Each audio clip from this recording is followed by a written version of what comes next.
तुमची आतुरता उत्सुकता सगळं संपलेलं आहे मला माहिती आहे. 1.5-2 तास झालेले आहेत आपण बसून आहात. एकदा फक्त आळस झटकण्यासाठी बऱ्याच जणांच्या पायाला मुंग गेलेले आहेत. थोडे पाय हलवा आणि हात वर करून मोठ्यानं टाळ्या वाजवा. जेवढ्या मोठ्यानं वाजवायचं आणखीन मोठं. थोडे पाय पण हलवा, वाजवा आणखी आणखी.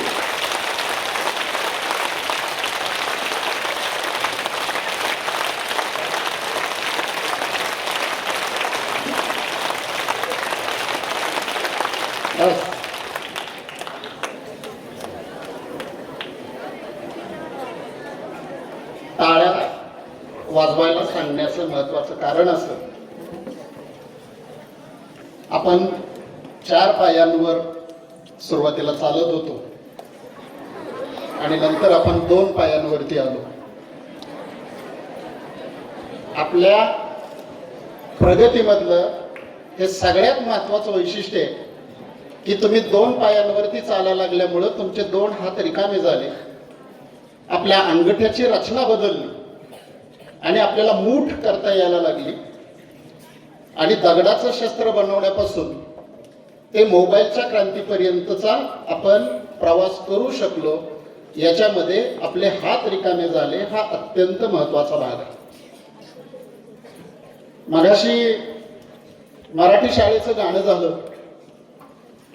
थोडा वेळ तुम्ही असं विचारा बरं की आपल्याकडे भाषाच नसती तर आपण इथपर्यंत आलो असतो का?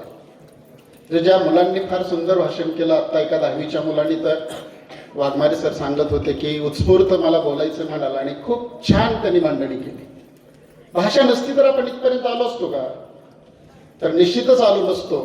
आणि ती भाषा आपल्याला इतकी सोपी आणि सहजपणे मिळाली की बासरीत जसं आपण हवा सोडतो आणि 8 बोटं ठेवून जसं आपण सारे गमचे सूर काढून वेगवेगळी गाणी म्हणायला लागतो, तसं आपण फुफ्फुसातली हवा नाकावाटे आणि तोंडावाटे बाहेर सोडून आपण वेगवेगळे ध्वनी निर्माण करायला लागलो आणि भाषेचा शोध लागला आणि तिथपासून आपण इथपर्यंत आलो. या 2 गोष्टी आपल्या आयुष्यामधल्या अनेक अर्थांनी महत्वाच्या आहेत. या शाळेमध्ये मी येण्याचं कारण मला आता आठवलं की खैरे सरांनी मागे एकदा प्रश्न विचारला होता, चर्चा झाली होती. पण दुधे सर आणि काळदाते सर हे माझे करमाळा कॉलेजचे विद्यार्थी आहेत आणि त्यांचा आग्रह होता. खरं तर मी काळे सरांनी मला सांगितलं की सर अशाशा शाळेमध्ये जायचं आणि काळे सरांना माझ्या सहकार्याने म्हणालो की ठीक आहे आपण जाऊया. पण त्या दोघांना काय भीती वाटत होती कोणास ठाऊक. रात्री त्यांनी 3-4 मार्फत मला फोन केला की सर तुम्हाला यावं लागतंय. आणि मी त्या तिघांना म्हणालो की अरे बाबा मी जाणार आहे, काही अडचण नाही. आणि इथं येताना इथले काही मुलं आमच्या शाळेतल्या खरात सरांचे विद्यार्थी आहेत, स्कॉलरशिपचे. आणि खरात सरांनी मला असं सांगितलं की सर खूप मोठी शाळा आहे, ती शाळा पण आपण बघायला जावं, हाही या शाळेमध्ये येण्याचा हेतू होता. आणखीन एका कारणानं या शाळेमध्ये येण्याचं कारण असं की करमाळ्याला मी प्राध्यापक असताना बार्शीचे EMAचे तास घ्यायला जायचो आणि मोटरसायकलवर करमाळा ते बार्शी सलग 3 वर्ष मी प्रवास केलेला आहे. आणि दरवेळी परांड्यामध्ये थांबून कुठेतरी चहा घेऊन मी पुढे गेलेलो. या परांडा आणि परिसराचं नेतृत्व ज्यांनी विकसित केलं, तानाजीराव सावंत, ते माझ्या गावच्या शेजारचे वाकावचे, तर त्याच्या शेजारी माझं गाव आहे. हेही इकडे येण्याचं माझं आणखीन एक कारण आहे. आजी कुटुंबाचा आगर या पाठ जेव्हा तुमच्या अभ्यासक्रमामध्ये आला तेव्हा काही मुलींनी मला असा प्रश्न विचारला आणि तो प्रश्न मला अनेक अर्थांनी महत्वाचा वाटतो. तो प्रश्न असा होता की सर तुम्ही आजीवरच का लिहिलं, आजोबावर का लिहिलं नाही? आणि तो प्रश्न अत्यंत रास्त होता, कारण सगळी माणसं पुरुषांबद्दलच बोलतात. सारा इतिहास पुरुषांचाच लिहिला गेलेला आहे, महिलांच्या बद्दल फार लिहिलं गेलं नाही. आणि मग मी त्या मुलीला असं सांगितलं की आजीवर लिहिण्याचं एक सगळ्यात महत्वाचं कारण आहे की हा महाराष्ट्र ज्या माणसाने उभा केला, छत्रपती शिवराय आणि छत्रपती संभाजी, या 2 महापुरुषांना घडवण्याचं काम जिजाऊंनी केलं. ती आपली खरी प्रेरणा आपण मानली पाहिजे. आपल्याला माहिती असलं पाहिजे की ज्या शेतामध्ये गाढवाचा नांगर फिरवला जातो त्या शेतामध्ये जर पुन्हा कोणी मशागत करायला गेला तर ते शेत जर कोणी वहितेखाली आणलं तर त्या कुटुंबाचा निर्वंश होतो, अशी धारणा ज्या काळात होती त्या 16व्या-17व्या शतकामध्ये जिजाऊ साहेबांनी आपल्या मुलाच्या हातात सोन्याचा नांगर दिला आणि स्वराज्याची मुहूर्तमेढ रोवली. ज्यांना अंधश्रद्धा नावाची गोष्ट काय असते माहीत नव्हतं आणि त्या अंधश्रद्धेला कधी खत पाणी घालायचं नाही अशा स्वरूपाची धारणा ज्यांनी ठेवली, त्या जिजाऊंचा हा महाराष्ट्र आहे. त्या जिजाऊंच्या प्रेरणेतून स्वराज्य उभं राहिलेलं आहे, हे आपल्याला सातत्याने नेहमी लक्षात ठेवता आलं पाहिजे. जिजाऊंनी दुसरा सुपुत्र घडवला छत्रपती संभाजी महाराज, आणि त्यांची एक आठवण मुद्दा मी तुम्हाला याच्यासाठी सांगतो आहे की आपल्याला इतिहास असा नीटपणे कधी कधी आणि डोळे उघडे ठेवून थोडासा पुन्हा पुन्हा भूल झटकून बघता आला पाहिजे. छत्रपती संभाजी महाराजांच्या आयुष्यातली अत्यंत क्रांतिकारक गोष्ट काय असेल तर त्यांच्या 8 वर्षाच्या कारकिर्दीमध्ये त्यांनी एकही किल्ला शत्रूच्या ताब्यात मिळवू दिला नाही. पण त्यांच्यातली सगळ्यात क्रांतिकारक गोष्ट जर काय असेल तर त्यांनी आपली पत्नी येशूबाईच्या नावानं श्री सखी राज्ञी जयती नावाची राजमुद्रा केली आणि सगळ्या राज्यकारभाराचे अर्थव्यवहार आपल्या पत्नीच्या हाती देणारा या सबंध भूतलावरचा पहिला एकमेव राजा आहे तो म्हणजे छत्रपती संभाजी महाराज. कारण त्याला हे माहिती होतं त्या राजाला की महिलांच्या हाती जर अर्थकारणाची सूत्र दिली तर आपण बाहेरच्या लढाया सहजपणे लढू शकतो. तीही एक गोष्ट या महाराष्ट्रामध्ये घडलेली आहे की आपल्याला माहिती असलं पाहिजे. तिसरी महत्वाची गोष्ट की आपण अहिल्याबाई होळकरांच्या हातात एक पिंडीचा फोटो अनेकदा पाहत आलेलो आहोत, पण आपल्याला हे माहिती असलं पाहिजे की विशेषतः आमच्या पुरुष मंडळीच्या डोक्यात असं असतं की आम्हीच खूप पराक्रमी आहोत, परंतु असं कधी असत नाही. जेव्हा रघुनाथराव पेशव्यांनी मल्हारराव होळकरांच्या नंतर अहिल्यादेवींचं संस्थान खालसा करायचा ठराव ठेवला आणि अहिल्यादेवीला पत्र लिहिलं की तुम्ही तुमचं संस्थान आमच्या पेशवाईमध्ये खालसा करा, अन्यथा लढाईला तयार व्हा, तेव्हा अहिल्याबाई होळकरांनी लढाईचं आव्हान स्वीकारलं. रघुनाथ पेशवे लढाईला आले आणि लढायला आले तर पाहतात तर काय, अहिल्याबाई होळकरांची हजारो महिलांची घोड्यावर बसलेली सैनिकांची फौज रघुनाथराव पेशव्यांच्या सैन्याबरोबर लढायला तयार होती. हाही या महाराष्ट्राचा इतिहास आहे, हे आपल्याला कधीही नजरेआड करून चालणार नाही. इतकी ताकद स्त्रियांच्या मध्ये आहे, इतकं सामर्थ्य स्त्रियांच्या मध्ये आहे. आणि मग एवढी हजारो महिलांच्या सैनिकांची फौज अहिल्याबाईची बघितल्यानंतर रघुनाथराव पेशवे रिकाम्या हाताने माघारी गेले आणि ते स्वराज्य वाचलं. चौथी एक अत्यंत महत्वाची गोष्ट मी तुम्हाला सांगतो.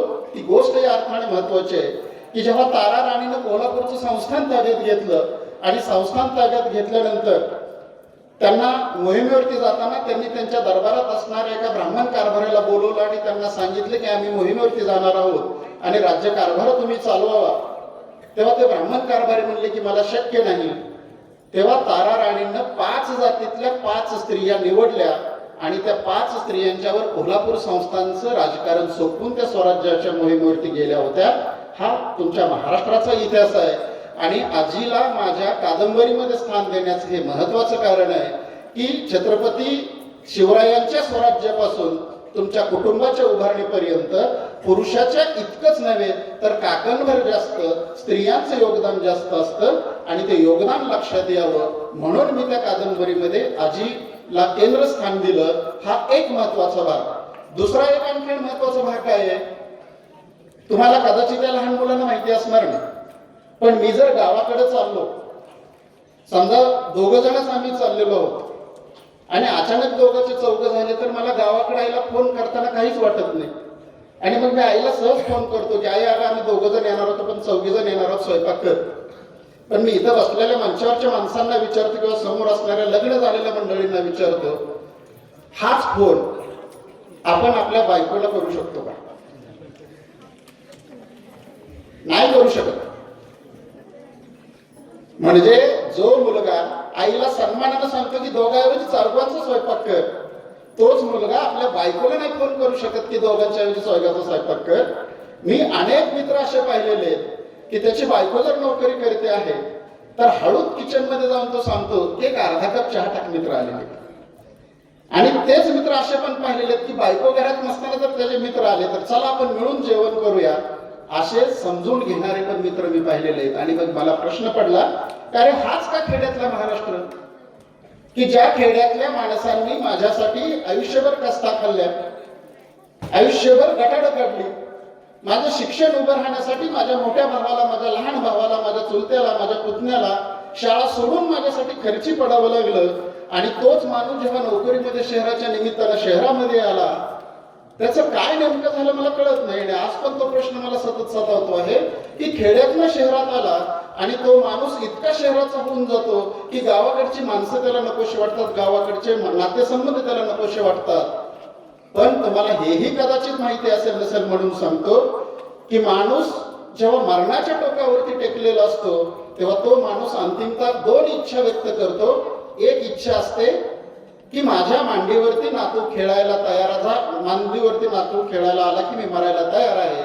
आणि दुसरी त्याची इच्छा असते की मी जिथं जन्माला आलो त्या माझ्या गावामध्ये घेऊन माझे अंत्यसंस्कार करा. कदाचित तुम्हाला सायन्सचे टीचर, कदाचित तुम्हाला प्राणीशास्त्राचे टीचर सांगतील की समुद्रामध्ये एक मासा आहे, तो मासा जिथं जन्माला येतो तिथून तो मोठा होताना तो जिकडं पाणी वाहतं तिकडं वाहत जातो. परंतु जेव्हा त्याला नवी संतती जन्माला घालायची असते तेव्हा तो आपल्या जन्माच्या ठिकाणी पाण्याच्या उलट्या प्रवाहाच्या विरोधात वाहत येतो आणि तिथं नवी संतती जन्माला घालतो. हे आपल्या जीवसृष्टीतलं सातत्याचं तत्व या ग्रामीण माणसांनी सोडून दिलं. आणि मग मला सतत प्रश्न पडायला लागले की माणूस सुधारला म्हणजे काय झालं. म्हणजे माझ्या गल्लीमध्ये माझ्या घराच्या समोर एक म्हातारी होती, थकलेली होती, थंडीचे दिवस होते आणि ती म्हातारी बाहेर ओट्यावरती झोपली होती, तिच्या अंगावरची रग निघाली होती. म्हणून माझ्या आईला पहाटे जाग आल्यानंतर ती उठली आणि तिला म्हातारी कुडकुडते म्हटल्यानंतर माझ्या आईनं आमच्या घरातले एक वाकळ आणून त्या म्हातारीच्या अंगावरती पांघरून घातली. सकाळी आम्ही उठायच्या त्या म्हातारीच्या दोन्ही सुना माझ्या आईला भांडायला आल्या होत्या की तू आमच्या म्हातारीच्या अंगावरती वाकळ का घातली. आमची आई म्हणाली की अगं बाई मी पहाटे उठले होते, ती थंडीनं कुडकुडत होती म्हणून मी घातली. अहो आम्हाला तिला मारायचंच होतं, तुझ्यामुळे ती म्हातारी वाचली, तुला लयच कळवलं तर तिला घरात घेऊन जा आणि तू सांभाळ. ही परंपरा आपल्या अवतीभोवतीच तयार झालेली. आणि मग असं जर घडत असेल तर तुम्ही माणूस म्हणून कुठे जाणार आहात, तुम्ही माणूस म्हणून काय करणार आहात, हा प्रश्न मला सतत छळत होता. आणि म्हणून मी 2012 साली आगळ नावाची कादंबरी लिहिली आणि त्या कादंबरीमध्ये आजी उभी केली. आजी उभी करताना हा एक महत्वाचा भाग होता की आई वडिलांच्या आणि मुलांच्या मधला संवाद वेगानं कमी झालेला असतो. आणि आपलं 9वी-10वीचं तर वय इतकं गंमतशीर असतं की जगात सगळ्यात विद्वान कोण असतो तर आपण 9वी ते 12वीतली मुलं असतो. म्हणजे आपल्याला कोणाचंच ऐकायचं नसतं. म्हणजे आपण सहज कधीतरी म्हणतो आमच्या सरांना कळत नाही, सहज कधीतरी मम्मीला म्हणतो दीदीला काही कळत नाही, सहज कधीतरी पप्पांना म्हणतो दादाला काही कळत नाही. असं करता करता आपण सगळ्यांचीच मापं काढायला लागतो आणि आपण स्वतःला शहाणं समजायला लागतो. अशा एका टप्प्यावरती मला माझ्या कुटुंबानं जे संचित दिलेलं आहे ते संचित पुढे घेऊन जायचं का नाही, हा प्रश्न जेव्हा तुम्ही स्वतःला विचाराल तेव्हा तुमच्या असं लक्षात येईल की बाबा रे आपण उभे आहोत त्याचा अर्थ कुठे आहोत हे स्वतःला कधीतरी एकदा तपासून पहा. माझा मुलगा एकदा शाळेतून आला, त्याला भेंडीची भाजी आवडत नव्हती आणि तो आल्या आल्या त्याने दप्तर एकीकडे फेकून दिलं, शूज दुसरीकडे फेकून दिलं आणि आईला तंतनत म्हणायला लागला, आई आई तुला माहित नव्हतं का की मला भेंडीची भाजी आवडत नाही, मी डबा खाल्ला नाही, डबा तसाच माघारी आणलेला आहे. ती आई त्याचं ऐकून घेत होती आणि त्याला म्हणत होती का रे थांब थोडे 5-10 मिनिटं. तरीही त्याचं आपलं तंतन सुरूच होती. त्याच्या आईनं त्याला 10 मिनिटानंतर पोहे करून दिले, पोहे खाऊ घातले, पोहे खाल्ले, तो शांत झाला. शांत झाल्यानंतर मी त्याला बोलवलं आणि काही प्रश्न विचारले. तेच प्रश्न मी तुम्हाला विचारणार आहे. त्याला पहिला प्रश्न विचारला की रोज सकाळी तुला कोण उठवतं? तेव्हा तो म्हणाला आई उठवते. तुला आंघोळ कोण घालतं? आई. तुझा डबा भरून कोण देतं? आई. तुझ्या शाळेतल्या मीटिंग अटेंड कोण करतं? आई. तू आजारी पडला तर तुला दवाखान्यात कोण नेतं? आई. पहाटेचं तुझं पांघरून अंगावरचं निघालं तर तुझ्या अंगावरती पांघरून कोण घालतं? आई. मी म्हणाले सगळं बरोबर आहे. तो म्हणाला हो बरोबर आहे. आता मी तुला शेवटचा प्रश्न विचारतो. म्हटलं या बदल्यात तू तुझ्या आईला काय देतोयस? हा प्रश्न माझा तुम्हाला आहे. या बदल्यात तुम्ही तुमच्या आईला काय देत आहात? आता सभापती साहेबांनी सांगितलं की आई वडिलांना सांभाळायसाठी शिका. माझं म्हणणं आहे अजिबात आई वडिलांना सांभाळायसाठी शिकू नका. तुम्हाला म्हातारपणी आई वडिलांनी सांभाळून म्हणून कुणीही तुमच्यासाठी कष्ट करत नाही. मी पहिल्यांदा 4 व्हीलर घेतली. माझं कुलदैवत ज्योतिबा म्हणून पहिल्यांदा एकदाच बापाला गाडीत नेलेलं आहे. 2008 पासून त्या 4 व्हीलर मध्ये मी आणि माझी बायकोच फिरते, माझी पोरं बसतात, माझा आई किंवा बाप गाडीत बसत नाहीत आणि त्यांना त्याची गरज पण वाटत नाही. कृपा करून हे डोक्यातून काढून टाका की तुम्हाला जर तुमचं जगणं समजून घ्यायचं असेल तर तुमच्या आई वडिलांच्या डोळ्यातून फक्त स्वतःकडे एकदा बघा. मी आज मुलांना विनंती करणार आहे, मुली काम करतातच, पण विशेषतः 10वीच्या मुलांना आणि 11-12वीच्या मुलांना मी विनंती करणार आहे की तुम्ही आज घरी गेल्यानंतर संध्याकाळी रानातून थकून आलेल्या आईचं जेवण बिवण झाल्यानंतर नुसता बिछाना घालून द्या आणि मग आईच्या डोळ्यातल्या पाण्याची किंमत तुम्हाला करता येईल काय का बघा. जगणं मित्रांनो फार कठीण नाही, जगणं फार अवघड नाही, जगणं इतकं सोपं आहे, पण आपण ते अर्थकारणाच्या आणि या तथाकथित भौतिक समृद्धीच्या नादात इतकं अवघड करून टाकलेलं की कळायलाच तयार नाही. आपण जिथं रोज जेवायला बसतो ती जेवणाची जागा बदलली तर आपल्याला जेवण जात नाही. आपण जिथं रोज झोपतो ती झोपण्याची जागा बदलली तर आपल्याला झोप येत नाही. आम्ही सुद्धा अनेकदा म्हणतो अरे नवी जागा होती, रात्री झोपच झाली नाही. जगणं इतकं साधं आहे मित्रांनो.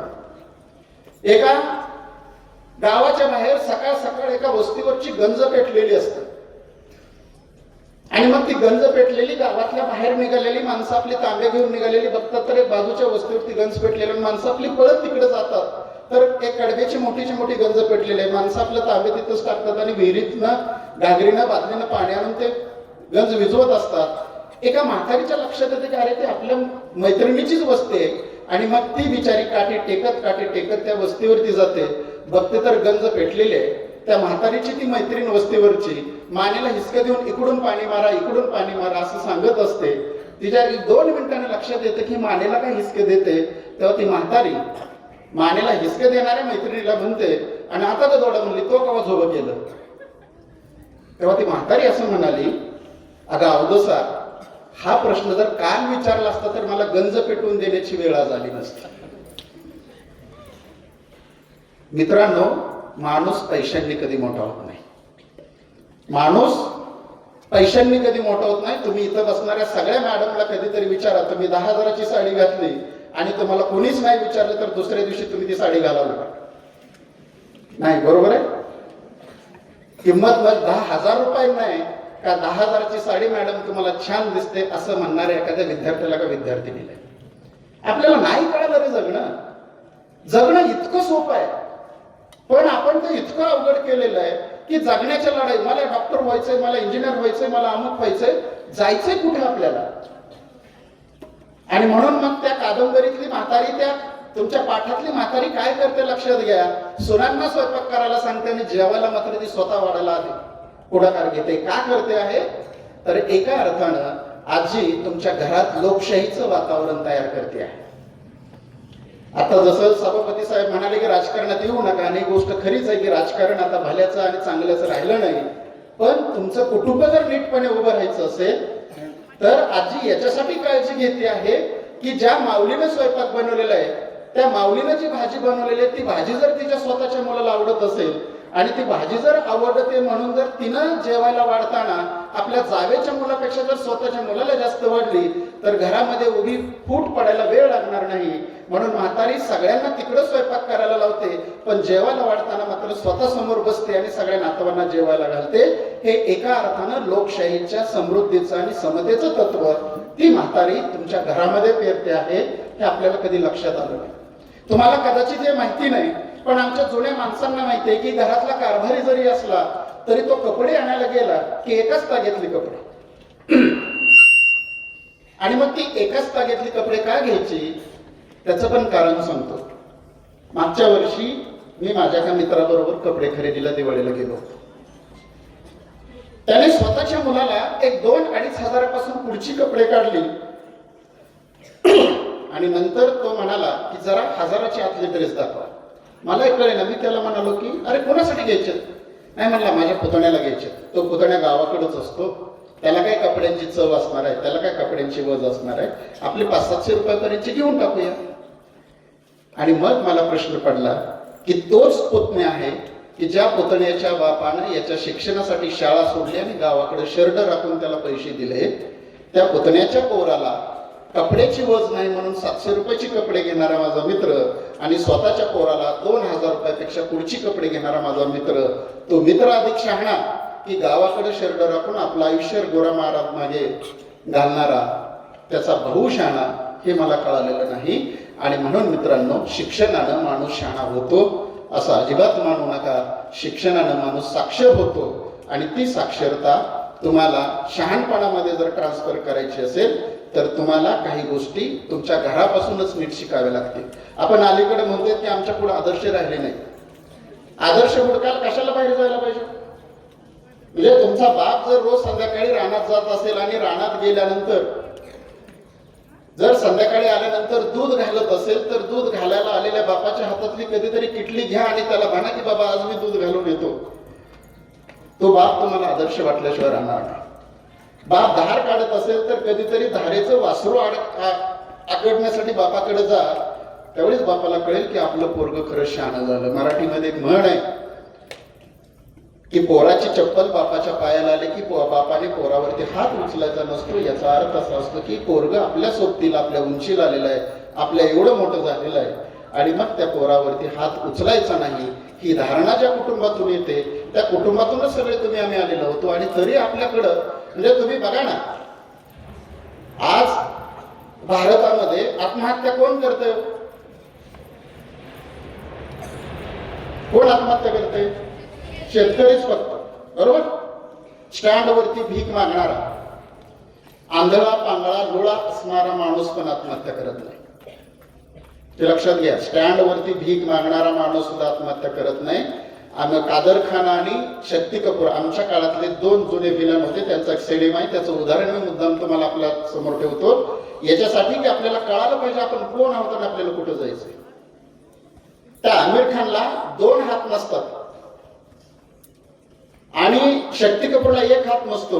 एके दिवशी शक्ती कपूर सहज आपला बघत असतो, तो सहज 7व्या मजल्यावरती गेलेला असतो आणि त्याला वाटतं की आपल्याला 1 हात नाही, आपल्याला जगण्यात काय अर्थ नाही. आणि तो 7व्या मजल्यावर मुंबईच्या चढतो आणि उडी मारून जीव द्यायचा त्याच्या डोक्यात आलेलं असतं. तो उडी मारणार तेवढ्यात त्याच्या लक्षात येतं की कादर खान त्याला 2 हात नाही तरी तो डिस्को डान्स करतोय. शक्ती कपूरला वाटलं की यार आपण मारायच्या आधी त्याला विचारू तर दे. आणि मग शक्ती कपूर 7 मजले उतरून येतो आणि कादर खानला म्हणतो, अबे बूढ़े, मुझे 1 हाथ नहीं है फिर भी मैं सुसाइड करने जा रहा हूं, तुझे 2 हाथ नहीं है फिर भी तू डिस्को डांस क्यों कर रहा है? याच्यावरती कादर खान म्हणाला, अबे तुझे किसने बोला बे मैं डिस्को डांस कर रहा हूं, मुझे खुजली हो रही है, मैं क्या करूं? खाजवता येत नाही म्हणून अंगविक्षेप करणारा माणूस सुद्धा या व्यवस्थेमध्ये आत्महत्या करत नाही. वय वर्ष 35, वय वर्ष 38, वय वर्ष 42, वय वर्ष 45, घरात सुंदर बायको, पदरात 2 पोरं, पाठीमागं आई बाप आणि असा तुमचा माझा बाप 2-2, 3-3 महिने पिशवीमध्ये कासरा घेऊन फिरत असतो, सायकलच्या कॅरेजवर घेऊन फिरत असतो आणि ज्या झाडाखाली आपल्या बायको सोबत, आपल्या आजी आजोबा सोबत मोठी स्वप्न फायलेली असतात त्याच झाडाच्या फांदीला तो गळफास घेऊन स्वतःचं आयुष्य का संपवतो? याचं कारण आहे की आपण सगळी त्या शेतकऱ्याची पोरं त्याचं दुःख आणि त्याच्या डोळ्यातलं पाणी पुसायला कमी पडलेलं होतं. आणि ते पाणी का पुसायला कमी पडलेलं होतं? तर आपली भारतीय परंपरा हे सांगते की तुम्ही 25 वर्षाचे घोडे झाला तरी तुम्हाला आईवडिलांनी सांभाळायचं असतं. आणि मग जर 25 वर्षाच्या घोड्यांना जर आईबाप सांभाळत असतील तर तिथून पुढची 25 वर्ष तुम्हाला आईवडिलांच्यासाठी खर्च करावे लागत असतात. असाच एक म्हातारा, तो त्याची मुलं खूप चांगली असतात आणि तरी तो रोज संध्याकाळी दुपारी रानात जायचा, संध्याकाळी यायचा, त्याची कमर दुखायची, गुडघे दुखायचे आणि तो विवळत पडायचा. एके दिवशी त्याचा मुलगा असं म्हणाला की बाबा तुम्हाला कसं सांगू, गावातले लोक आम्हाला नावं ठेवायला लागली, तुम्हाला खायला देत नाही काय, तुम्हाला खाऊ घालत नाही काय, तुम्ही रोज रानात नका येऊ, आता आम्ही कर्तुकीला आलेलो, तुम्ही नका बाकीच्या भानगडी करू. तरीही दुसऱ्या दिवशी म्हातारं रानात गेलं आणि मग त्या म्हाताऱ्याला रानात गेल्यानंतर तो मुलगा असं म्हणाला की बाबा जर उद्या तुम्ही रानात आलात तर एकतर तुम्ही घरात राहील नाही तर मी घरात राहणार. पुन्हा दुसऱ्या दिवशी म्हातारा रानात गेला. दुपारी त्या झाडाखाली जेवायला बसल्यानंतर तो मुलगा बापावरती इतका प्रचंड चिडला आणि चिडल्यानंतर तो मुलगा असं म्हणाला की बाबा मी आता उद्यापासून घरात राहणार नाही. तेव्हा त्या म्हाताऱ्याने त्या मुलाला दिलेलं उत्तर फार महत्वाचं आहे. तो म्हातारा असं म्हणाला की ज्या झाडाखाली आपण जेवतोय ना ते झाड मी नाही लावलं, म्हणलं माझ्या बापाने लावलेलं आहे म्हणून आपण त्या झाडाखाली बसलोय. माझ्या नातवांची म्हणजे तुझ्या मुलांची काळजी करण्यासाठी मी पुन्हा रानात येऊन नवं झाड लावतोय आणि त्याची सावली तुझ्या मुलाला मिळावी म्हणून मी धडपडतोय. ही आपली परंपरा आहे, ही आपली संस्कृती आहे. आणि मग जर ही आपली परंपरा आणि संस्कृती असेल आणि जर आपला आजोबा आपल्यासाठी जर कष्ट करत असेल, आपल्यासाठी जर काही स्वतःचं आयुष्य दुःख बाजूला ठेवून जर लढत असेल, तर आपल्याला मला वाटतं की आपण जरूर मोठे व्हा. एक लक्षात ठेवा की मोठं होण्यासाठी फार काय कष्ट करावं लागत नाही. एकच गोष्ट करावी लागते, आपण अशा उभ्या रांगेत न बसता आडवी रांग होऊ द्या. जी पण गोष्ट मला करायची ती मन लावून करायची, एवढी एकच गोष्ट डोक्यात ठेवा. कोणतीही गोष्ट करा, फक्त त्यातलं सातत्य हरवू देऊ नका. तुम्ही आज ठरवा की मला 10वीत पहिला यायचंय.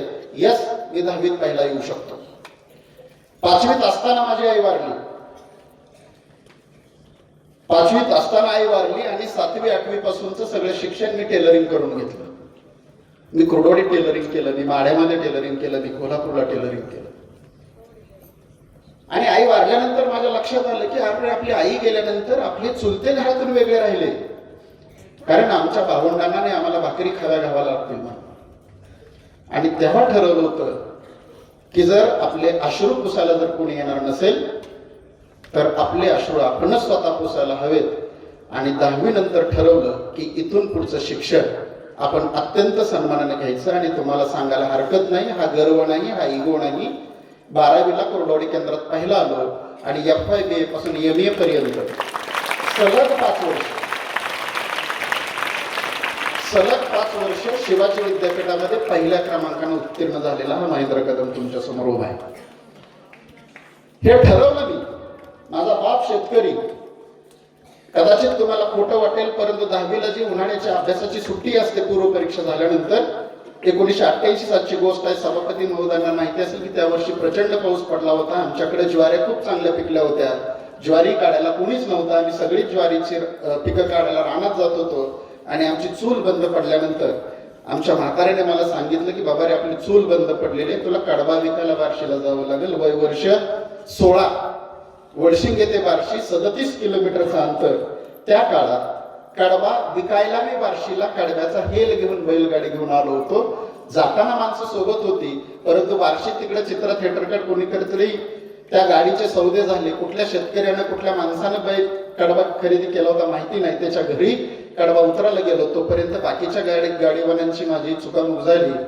आणि तिथून 37 किलोमीटर 10वीत असताना मी एकट्यानं सलग 15 दिवस बैलगाडी गावाकडे घेऊन आलो. माझ्या चुलत्याने फक्त मला एकच सांगितलं होतं की भूत नसतंच, पण असलंच तर कासरा हातात असला की भूत जवळ येत नाही. म्हणून मी संध्याकाळी येताना आपलं चाटीत झोपायचो, हाताला कासरा गुंडाळायचो आणि झोपून राहायचो. बैल आपोआप घरी यायची. तो महेंद्र कदम इथपर्यंत येऊ शकला. त्याचं महत्वाचं कारण आहे की ठरवलं होतं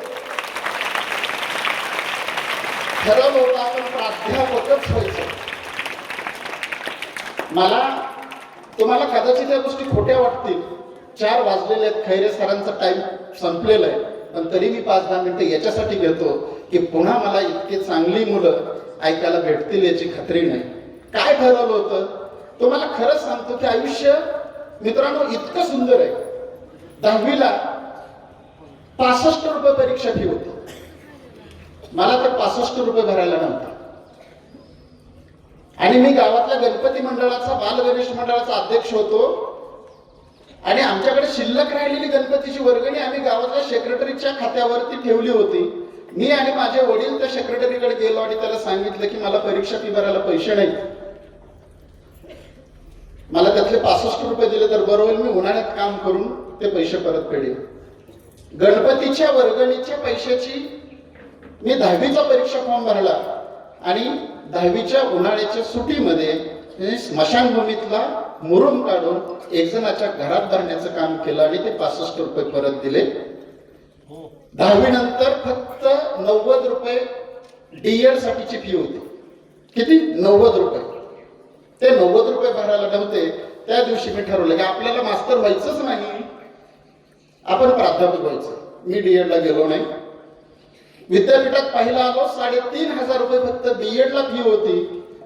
मी 10वी पासून टेलरिंग करत होतो आणि टेलरिंग करायला लागल्यानंतर प्रचंड ऐश्वर्य, रातचा ड्रेस सुद्धा घालत नव्हतो, गळ्यात सोन्याची चेन घालून फिरत होतो, पुरस्काराची रक्कम इकडे तिकडे घालवण्यापेक्षा ते सगळ्या पैशाची चेन करून फिरत होतो. परंतु ठरवलं होतं की आपण बीएड सुद्धा करायचं नाही. मी बीएड केलं नाही आणि 26व्या वर्षी शिवाजी विद्यापीठातला मी सगळ्यात कमी वयाचा पीएचडी विद्यार्थी आहे. 26व्या वर्षी मी पीएचडी केलं. मी सेट झालो, मी नेट झालो आणि माझ्या सर्व्हिसची सुरुवात करमाळ्यामध्ये झाली. 1999 साली करमाळ्यामध्ये इंटरव्ह्यूला आलो तेव्हा माझ्या हातात 3 कॉलेजचे कॉल होते, 2 कॉलेजचे मला ऑफर होती. 1ही रुपया न देता 1999 साली मी प्राध्यापक झालो. आज प्राचार्य म्हणून मी फिरतोय. माझ्या बापाचा मी कुठंही वशिला म्हणून कधीही वापर केला नाही. त्याचं कारण आहे की कोणताही वशिला देणारा माणूस तुमच्या हातातला वशिला कधी काढून गेला आणि तुम्हाला तुमच्या त्याच्या हातचं भावलं कधी बनविल हे सांगता येत नाही. म्हणून माझी आपल्या सगळ्यांना विनंती आहे की मित्रांनो, जे पण करायचंय ते इतकं मजबूत करा की मला कुणाच्या वशिल्याची गरज नाही पडली पाहिजे, कुणाच्याच वशिल्याची गरज नाही पडली पाहिजे. आणि म्हणून ते आजी जे सांगते त्या कथेत एक वाक्य 10वीच्या मुलांना, आजी त्या भाजेचं संपादकपणाचं काम करायची. ती काय संपादक होती तर आजी हेच सांगायची महिलांना की बायांनो, हे असतंच तुमच्या वाट्याला. नवरा नावाचा प्राणी अत्यंत घातक असतो. नवरा हा उशाखाचा नाग आहे, त्याच्यातून विष आहे. नवरा म्हणू नये बापुडा आणि साप म्हणू नये आपला, ही गोष्ट खरीच आहे. आणि म्हणून त्या नवऱ्याच्या फार तक्रारी करायच्या नाही, त्याला जागच्या जागेवरती ठेवा आणि मग संसार पुढे करत चला असं सांगणारी आजी ही कुटुंब सांभाळत होती. आणि माझी तुम्हाला जाता जाता एक सगळ्यात महत्वाची विनंती आहे की तुम्ही तुमच्या घरातल्या महिलांचा जर सन्मान नाही केला तर उद्याचा काळ फार कठीण आहे. इकडे बसणाऱ्या सगळ्यांना विचारा माझ्या सोबत, आम्ही कुठल्या शिव्या देतो मराठीत? ज्या शिव्या देतो त्यातल्या 99 शिव्या एकट्या आईवरती. स्वामी तिन्ही जगाचा आई विना भिकारी, आई सारखे दैवत साऱ्या जगतामध्ये नाही. आ म्हणजे आत्मा, ई म्हणजे ईश्वर. आणि या दोघांचं जे न्यायालय तयार होतं की जिथं सगळे कोणी सगळं म्हणतो आम्ही. संपत्ती पूजाची तर लक्ष्मीला पुजतो, विद्या पूजाची तर सरस्वतीला पुजतो, रुद्राचा अवतार पूजाचा तर आम्ही रुद्रकालीला पुजतो आणि सगळ्या शिवाय मात्र आम्ही आईवरतीच देतो. काय प्रकरण आहे हे विचारा कधीतरी. सगळ्या शिवाय दिवण बघा बरं बायकोवर आणि बहिणीवर शिव काय होईल. सहजपणे आपण सगळ्या शिवाय आईवरती देतो. त्याचं कारण आहे की आम्ही मंडळींनी आईला काय कळत नसते, आईला काय अक्कल नसते, असं काहीतरी एक समीकरण कुठंतरी चौकात उभारून कुठेतरी चौकात बसत मी बायकोला भीत नाही असं म्हणणारा जगात सगळ्यात जास्त भित्र असतो तो बायकोला भिणार. तो फक्त चौकात बसून सांगत असतो हे आपण बायकोचं काहीच ऐकत नाही, पण रिक वाजली की घरी मोटरसायकल काढून निघालेलं असतं. हे जे समीकरण आहे हे छत्रपती शिवरायांना फक्त माहित होतं. आणि म्हणून छत्रपती शिवरायांनी पुढे जाऊन एक गोष्ट केली, लक्षात घ्या.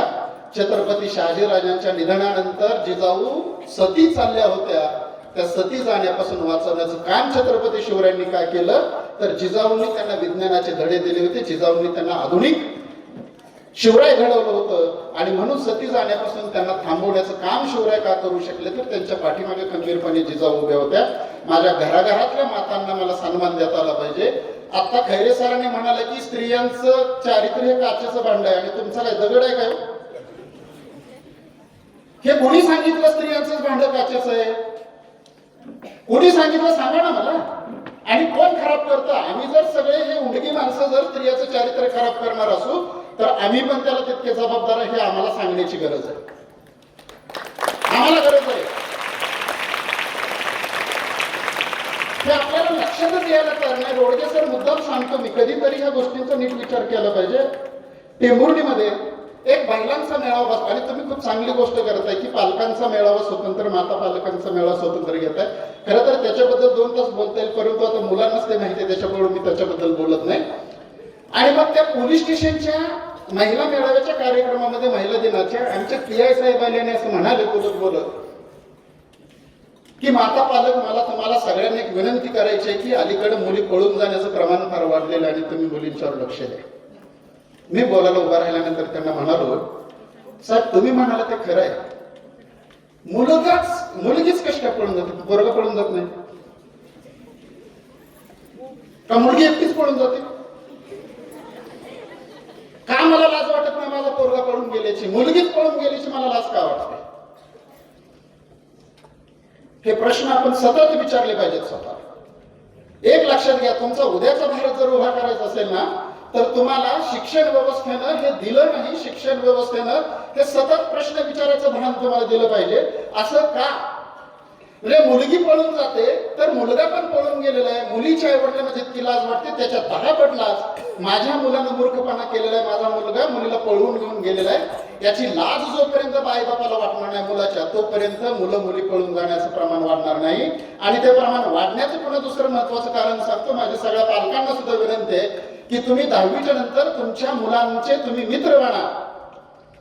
तुमच्या मुलांना काय दुखतंय, तुमच्या मुलांना काय दुःख झालंय हे सातत्याने विचारत चला. माझी मुलं पुण्यात शिकतात, तुम्हाला पटणार नाही, काळे सर इथं बसलेले आहेत. मी मुलांना अधूनमधून विचारतो, काय रे तुला कधी मुलगी आवडते का रे बाबा? कारण मुलाला वाटलं पाहिजे की माझ्या डोक्यात काहीतरी आहे, माझ्या मेंदूत काहीतरी खतखत आहे, ती माझ्या बापाला मी सांगितली पाहिजे, ती माझ्या आईला सांगितली पाहिजे, कुणाला तरी शेअर केली पाहिजे. कारण समाजाचा धर्म असा आहे की तुमचा नंबर जर पहिला आला तर तुम्ही पहिला फोन तुमच्या आईला किंवा बापाला करणार आहे, पण तुमच्या आयुष्यात जर चूक झाली तर सगळ्या गावाला चूक कळते आणि गावाच्या नंतर शेवटी तुमच्या आईबापाकडे ती येते. तोपर्यंत त्या आईबापाच्या हातातले सगळी सूत्र निघून गेलेली असतात. आणि म्हणून माझी तुम्हाला पण विनंती आहे की आयुष्यामधला सगळ्यात सुंदर मित्र कोण असतो तर तुमचा आई आणि बाप असतो, तिसरा मित्र असू शकत नाही. काहीही वाटू द्या, तुम्ही तुमच्या बापाशी आणि आईशी शेअर करा, काहीही. माझा मुलगा 12वीला कोट्याला शिकायला होता, मी त्याला सांगितलं होतं की वाईटात वाईट तुझ्यातून खून जरी झाला तरी पहिला फोन बापाला करायचा, तो दुसऱ्याला नाही करायचा. आणि सांगायला हरकत नाही, तोच माझा मुलगा जेव्हा गुवाहाटीला IIT करायला गेला, डेहराडूनला गेला, आणि डेहराडूनला गेल्यानंतर त्याने एक सॉफ्टवेअर बनवलं आणि सॉफ्टवेअरचं देशामध्ये पहिल्या क्रमांकाचं बक्षीस त्याला उपराष्ट्रपतींच्या हस्ते मिळालं होतं. आणि ते घेऊन हॉस्टेलवर येताना त्याला मोटरसायकलनी धक्का दिला. एका दोघं जण मोटरसायकलवर येत होते, एका होंडा सिटीनं धक्का दिला, त्याचा अपघात झाला, रस्त्याच्या कडेला पडले. रस्त्याच्या कडेला पडल्यानंतर त्याने हेल्मेट काढलं आणि मोटरसायकल प्रचंड भोगा झाली होती. पहिला फोन मला केला, बाबा माझा असा ऍक्सिडेंट झालेला आहे. म्हणलं मग आता काय करू? काय नाही म्हणला, मी हॉस्टेलला कळवलेलं आहे, विद्यापीठाची ॲम्ब्युलन्स येईल, मी दवाखान्यात जातो आहे. दुसऱ्या दिवशी पहाटच त्याचा पुन्हा फोन आला की बाबा पाय प्रचंड दुखतो आहे. त्यांनी ट्रेसिंग केलंय परंतु पाय काय राहत नाही. म्हणालो मग मी येऊ का? म्हणला तुम्ही येऊन काय होणार नाही, मी माझी व्यवस्था करतो. दुसऱ्या दिवशी तो पुन्हा हॉस्पिटलाइज झाला. त्याने स्वतःच्या पायाचं ऑपरेशन करून घेतलं. ऑपरेशन करून घेतल्यानंतर माझ्या बायकोला प्रचंड टेन्शन आलं, पोराचं ऑपरेशन झालंय आणि मग गल्लीतली माणसं काय म्हणतील, आपण डेहराडूनला जाऊया. आणि माझा मुलगा म्हणायचा की कशाला येणार आहे आई, अगं मी हॉस्टेलला राहतोय, तू कुठं राहणार, येऊन लॉजवर राहणार, तू माझी सेवा करू शकते की नाही, सबब येऊ नको. आणि मग एक दिवशी माझी बायको भांडायला लागल्यानंतर मी म्हणलं तुला काय करायचं ते करे, त्या पोराला फोन लाव. तेव्हा त्या मुलाने विचारलेला प्रश्न अत्यंत महत्वाचा आहे. तो तिला असं म्हणाला, आई तुला माझ्यासाठी यायचंय का समाजासाठी यायचंय, कोणासाठी यायचंय तुला? ती म्हणली अरे गल्लीत लोक लयच नावं ठेवायला लागतात. मग म्हणलं ये, पण तुला जर माझ्यासाठी यायचं असेल तर माझी तू सेवा नाही करू शकत. आणि लिटरली सांगतो 3 महिने त्याचा पाय प्लास्टर मध्ये होता. आम्ही डेहराडूनला गेलो नाही, तो डायरेक्ट दिवाळीच्या सुट्टीला घरात आल्यानंतर पायऱ्या चढतानाच मी त्याचा पाय पाहिला. एवढा विश्वास मी माझ्या पोरांच्या मध्ये का करू शकलो? त्याचं कारण आहे की मला माहिती आहे माझा मुलगा काही झालं तरी सांगणार आहे. एके दिवशी त्याची टेस्ट होती, सगळे त्याचे हॉस्टेलचे मित्र टेस्टला गेले होते, ह्याचं प्लास्टर चेंज करायचं होतं, ह्याला दवाखान्यात न्यायला कुणीच नव्हतं. त्याचा मला फोन आला की बाबा माझे सगळे मित्र टेस्टला गेलेत, माझ्या 2 मैत्रिणी मला दवाखान्यात न्यायला आले, तुम्हाला काय वाटलं तर त्यांचे फोन नंबर देऊन ठेवतो, तुम्ही त्यांना फोन करा, मी हॉस्पिटलमध्ये असलो काय वाटलं तर. हा विश्वास तुम्हाला तुमच्या घराघरामध्ये निर्माण करता आला पाहिजे. आणि मग एकदा हा विश्वास निर्माण झाला ना की जगात कोणतीही गोष्ट कठीण नाही. ज्याचा उंबऱ्याच्या आतलं जगणं अत्यंत सुंदर आणि समृद्ध असतं ना, त्याला उंबऱ्याच्या बाहेरची कुठलीच लढाई, कुठलाच संघर्ष, कुठलंच काहीही करू शकत नाही. मी म्हणणारा गुंड सुद्धा जाता जाता एकच गोष्ट सांगतो आणि थांबतो, जगातली सगळ्यात भित्री जमात कुठली असते तर गुंडगिरी करणारी जमात असते. तुम्ही मुलींना, तुम्हाला माझं म्हणणं एकच आहे की तुमच्या डोळ्यामध्ये इतके अंगार आहे की तुम्ही तुमच्या सख्या भावाला म्हणा माझ्या डोळ्यात डोळे घालून बघ आणि तुमच्या डोळ्यातून अंगार ओकायला सुरुवात करा. तुमचा भाऊ सुद्धा तुमच्या नजरेला नजर देऊ शकणार नाही. इतकी ताकद तुमच्या डोळ्यात आहे. ती ताकद तुम्ही एकदा समजून घ्या आणि आयुष्याची स्वप्नांची वाटचाल करताना मला जे हवंय ना त्याच वाटेनं जा. आमका कोणीतरी सांगतो आता तहसीलदार साहेब म्हणाले तसं की मला इकडे यायचं नव्हतं परंतु शिक्षकाने सांगितलं आणि ते तहसीलदार झाले. तुम्हाला जर एकदा आतला आवाज असतो आपल्या त्या आवाजाने जर सांगितलं की आपल्याला एखादी गोष्ट करायची तर यस ती करायला सुरुवात करा आणि मग बघा तुमचं आयुष्य खूप सुंदर आहे. त्या आयुष्याला मी शुभेच्छा देताना 10वीच्या मुलांना जाता जाता परीक्षा शुभेच्छा देताना एकच सांगतो की वर्गामध्ये गेल्यानंतर संपूर्ण पेपर अजिबात वाचू नका. तुम्हाला तुमच्या खैरे सरांनी काळजाते सरांनी वाघमारे सरांनी जरी सांगितलेलं असलं अख्खा पेपर शांत डोक्याने वाचा. डोकं शांत नसतं, मेंदू शांत नसतो. पहिला प्रश्न बघायचा तो लिहून ठेवायचा. उत्तर पत्रिकेच्या खाली प्रश्नपत्रिका टाकायची. पहिला प्रश्न पूर्ण लिहायचा आणि नंतरच दुसरा प्रश्न बघायचा. चुकून जर तिसरा प्रश्न जर मला नीट येत नसेल तर त्या तिसऱ्या प्रश्नाचं पूर्ण टेन्शन पहिल्या प्रश्नावरती येतं.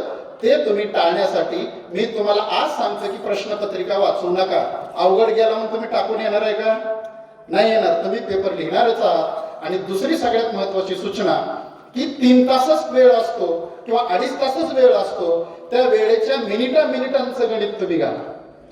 की पहिला प्रश्न 12 मार्काचा आहे तर त्याच्यासाठी माझ्याकडे 20 मिनिटं आहेत. दुसरा प्रश्न 6 मार्काचा तर त्याच्यासाठी माझ्याकडे 10 मिनिट आहेत. 11वा मिनिट सुद्धा लागून देऊ नका. तहसीलदार साहेब जे म्हणाले की अर्ध्या मार्कानं माझा मुलगा UPSC प्री झाला पण मेन्स मधून बाहेर पडल्यानंतर त्याच्या वेदना काय असतात ते आम्हाला माहिती आहे.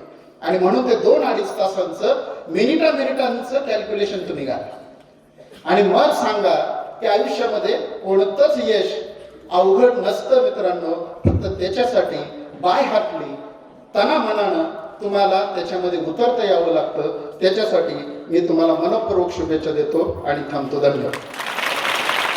धन्यवाद सर.